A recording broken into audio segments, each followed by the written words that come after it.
اہتمام رمضان کر لیجئے، اپنا دامن مرادوں سے بھر لیجئے۔ اہتمام رمضان کر لیجئے، اپنا دامن مرادوں سے بھر لیجئے۔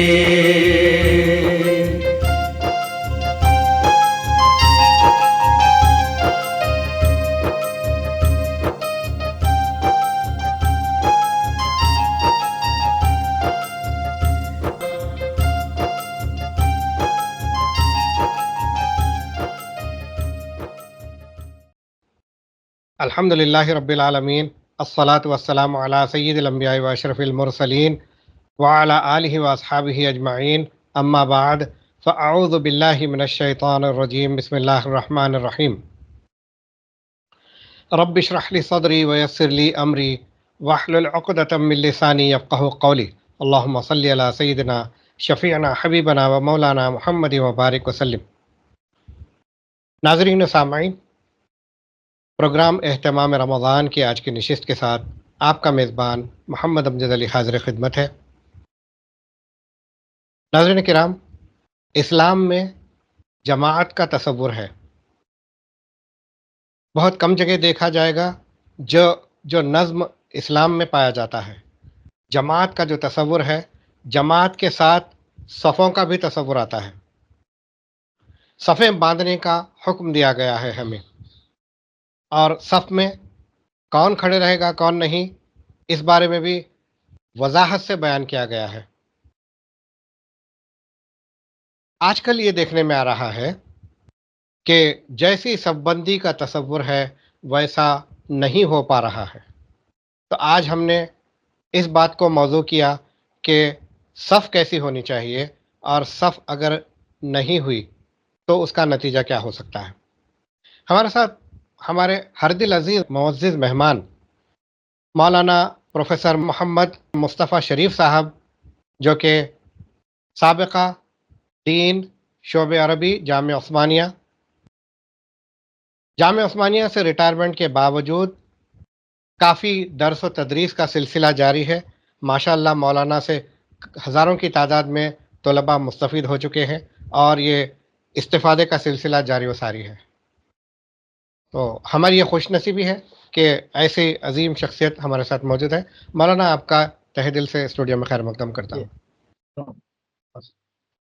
مولانا، جماعت اور صف، اس بارے میں اسلام کیا تصور دیتا ہے؟ جی، السلام علیکم ورحمۃ اللہ وبرکاتہ۔ الحمد للہ رب العالمین، والصلاة والسلام علی اشرف الانبیاء والمرسلین وعلی آلہ الطیبین الطاہرین وصحبہ الاکرمین اجمعین ومن تبعہم بإحسان الی یوم الدین، اما بعد فاعوذ باللہ من الشیطان الرجیم، بسم اللہ الرحمن الرحیم۔ ان اللہ یحب الذین یقاتلون فی سبیلہ صفا کأنہم بنیان مرصوص۔ صدق اللہ العلی العظیم وصدق رسولہ النبی الامی الکریم، ونحن علی ذلک لمن الشاہدین والشاکرین، والحمد للہ رب العالمین۔ ناظرین کرام، لفظ صف قرآن مجید میں 7 مقامات پر آیا ہے، اور اس کی جمع ہے صفوف، اور صف کے معنی ہے کہ بازو بازو ٹھہرنا، اور قطار کے معنی ہے ایک دوسرے کے پیچھے ٹھہرنا۔ دونوں کلمات الگ الگ ہے ناظرین، قطار الگ ہوتی ہے اور صف الگ ہوتی ہے۔ صف میں ایسا ٹھہرا جاتا ہے بازو بازو، کاندھے کو کاندھے لگا کے ٹھہرتا ہے، اور قطار میں ایک کے پیچھے ایک رہتے تو قطار کہتے ہیں۔ تو نماز میں صف ہوتی ہے۔ تو اللہ تعالیٰ ان مجاہدین کی تعریف فرما رہا ہے کہ جو صف بنا کر اللہ کے راستے میں جہاد کرتے ہیں۔ ان اللہ یحب الذین، بے شک اللہ محبت کرتے ہیں ان مجاہدین سے جو صف بنا کر اللہ کے راستے میں لڑتے ہیں، اور ایسی صف بناتے ہیں کأنہم بنیان مرصوص، دیکھنے والے کو ایسا معلوم ہوتا ہے کہ یہ پوری صف ایک سیسا پلائی ہوئی دیوار ہے، تو جی صف کی بڑی اہمیت ہے، اور قیامت کے دن بھی پورے فرشتے رب تعالیٰ کے سامنے صف میں ٹھہریں گے. یوم یقوم الروح والملائکۃ صفا لا یتکلمون الا من اذن له الرحمن وقال صوابا. پورا سناٹا چھایا ہوا ہوگا، اور پورے فرشتے کروڑوں کی تعداد میں روح الامین کے ساتھ صف میں ٹھہریں گے، صف میں ٹھہرے ہوئے رہیں گے. سورہ نبا کی آیت ہے، یوم یقوم الروح والملائکۃ صفا. قیامت کے دن بھی فرشتے صف میں ٹھہرتے ہیں.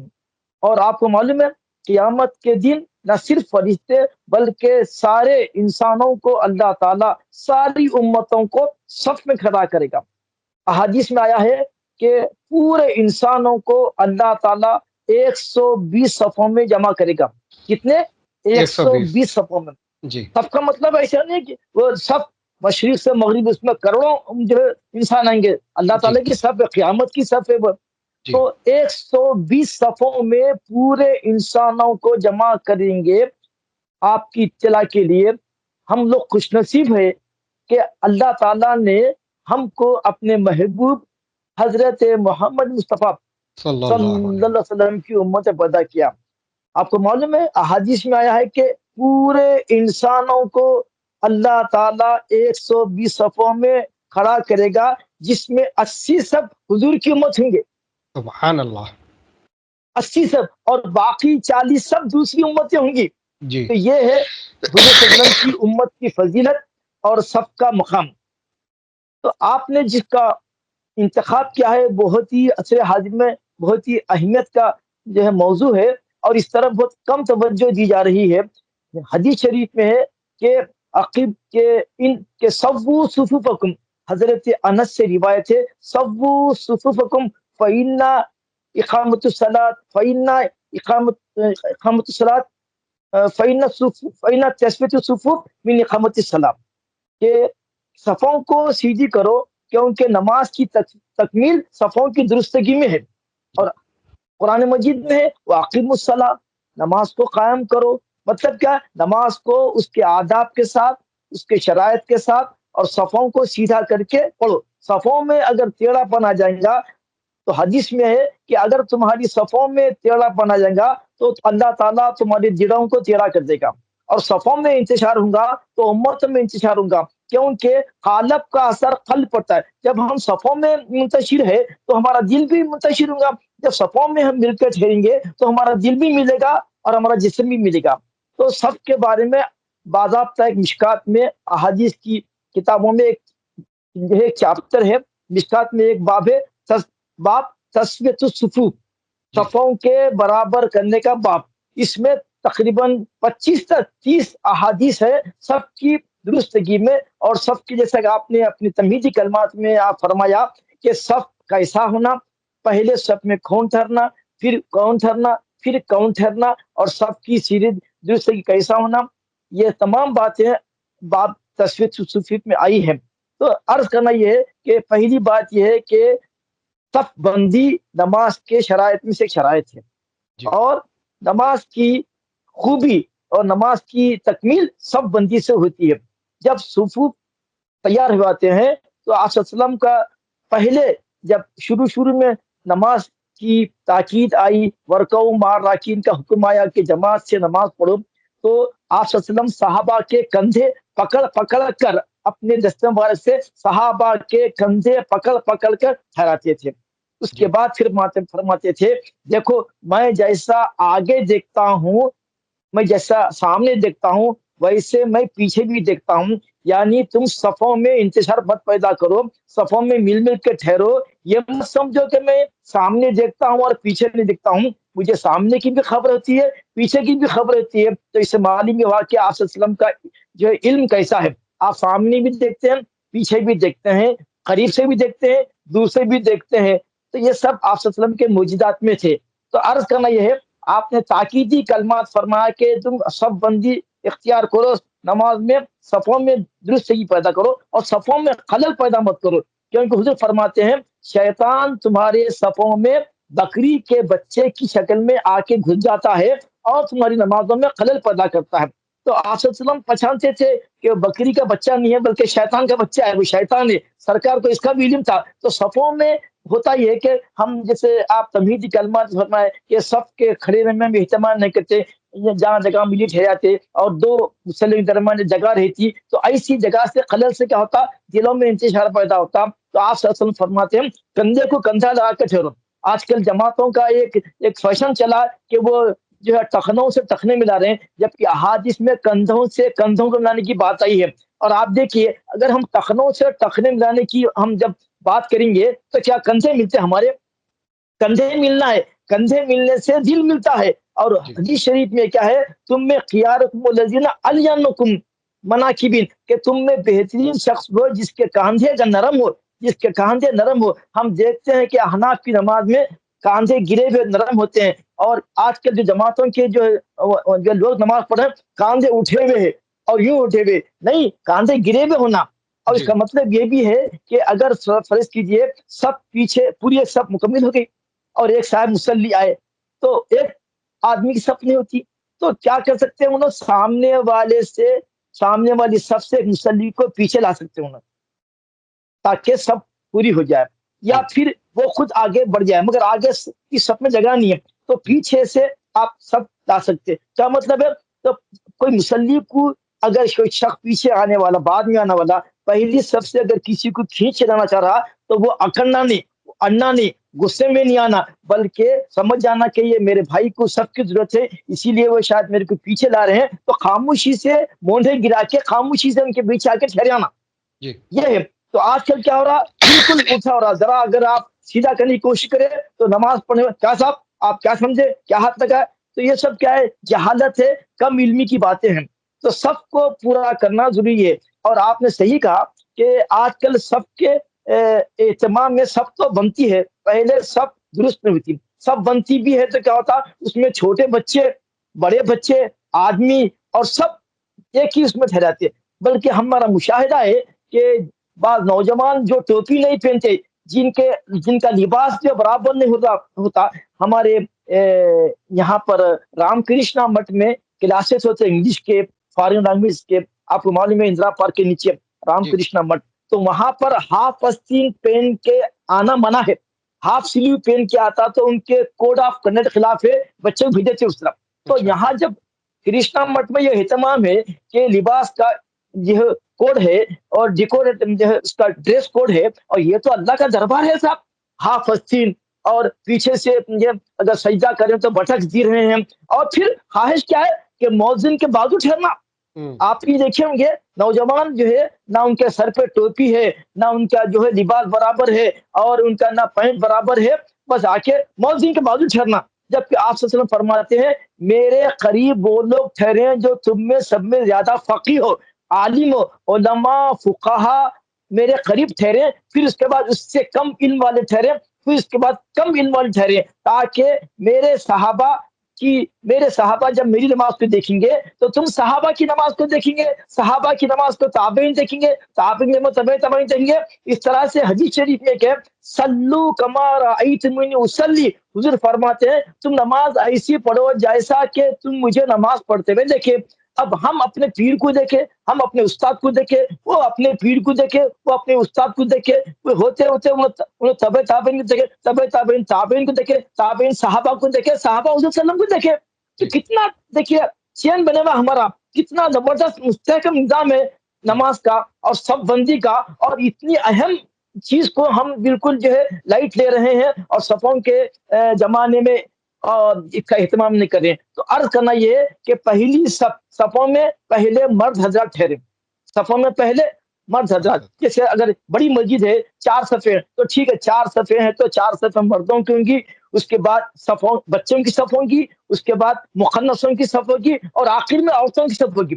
بہترین صف مردوں کی پہلی ہے، اور آخری صف مردوں کی بدترین ہے، اور عورتوں کی پہلی صف بدترین ہے اور آخری صف بہترین ہے۔ کیوں کہ آخری صف میں حجاب کا اور مستورات کے جو اٹھنے بیٹھنے کا سامنے ہونا اثر نہیں ہوتا۔ جب سب مردوں سامنے ہے، خواتین پیچھے ٹھہرے، تو خواتین کا اٹھنا بیٹھنا، پہلے تو خواتین کو جماعت ہے ہی نہیں، خواتین کے لیے جماعت شرط نہیں ہے۔ آج کل جو ہے زور دیا جا رہا ہے، دیکھیے آپ صلی اللہ علیہ وسلم کا ابتدائی دور تھا مدینے میں اور مکے میں، تو جو ہے خواتین کو اجازت تھی آنے کی، مگر حضرت عمر